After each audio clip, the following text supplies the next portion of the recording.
Hi guys, in this video, I'm gonna show you how to delete your Bybit account.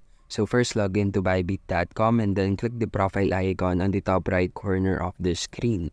After clicking this, it will redirect you to the profile dashboard, where the dashboard contains these three icons. Click the settings icon and then click the accounts and security tab. Now scroll up to the bottom of this page until you see the activate an account button. Click the view button here and then go back. Now click the deactivate an account.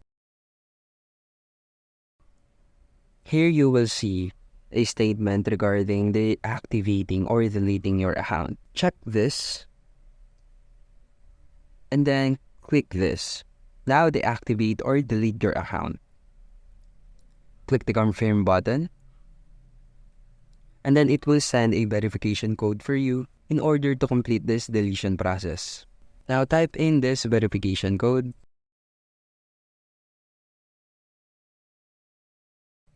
and that's how you can delete your Bybit account, and thank you for listening.